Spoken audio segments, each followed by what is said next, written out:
Pending traffic చలాన్లపై high court మరొకసారి ఆదేశాలు జారీ చేసింది.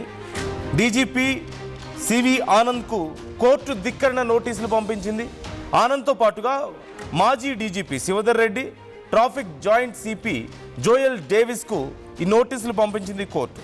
పెండింగ్ చలాన్లు ఉన్న వాహనాలను సీజ్ చేయొద్దని జనవరి 20న తెలంగాణ హైకోర్టు ఉత్తర్వులు ఇచ్చిన విషయం మనకు తెలిసిందే. కోర్టు ఆదేశాలను పట్టించుకోవడం లేదంటూ పిటిషన్ దాఖలైంది. ప్రతివాదులకు నోటీసులు జారీ చేసింది ధర్మాసనం.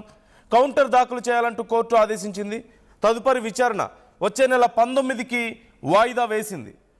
పెండింగ్ చలాన్ల విషయంలో ప్రయాణికుల్ని ఇబ్బంది పెట్టొద్దని, వాహనాలు సీజ్ చేయడం లేదంటే కీస్ లాక్కోవడం, వాహనాల నుంచి రోడ్ల మీద ఇబ్బంది పెట్టొద్దు అంటూ ఆదేశాలు ఇచ్చిన విషయం మనకు తెలిసిందే. ఈవెన్ తెలంగాణ ప్రభుత్వం కూడా ఈ విషయానికి సంబంధించి ఒక కొత్త ప్రతిపాదన తీసుకురావడం మనం చూసాం కదా. డైరెక్ట్గా రిజిస్ట్రేషన్ సమయంలోనే మన బ్యాంక్ అకౌంట్ను కూడా యాడ్ చేసుకుంటే చలాన్ ఏదున్నా బ్యాంక్ అకౌంట్ నుంచి ఆటోమేటిక్గా కట్ అయిపోయేలాగా ఒక విధానాన్ని తీసుకొచ్చింది.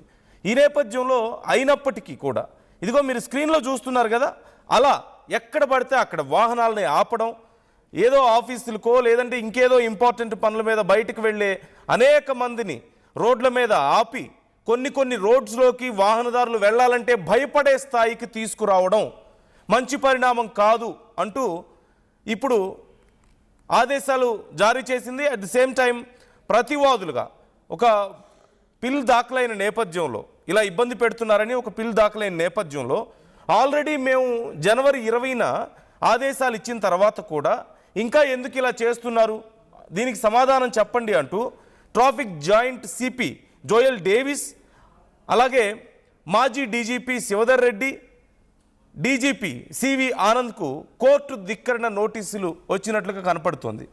ఇప్పుడు దీనికి సంబంధించి సమాధానం చెప్పుకోవాల్సిన పరిస్థితి. సో ఏం సమాధానం చెప్తారు మరి?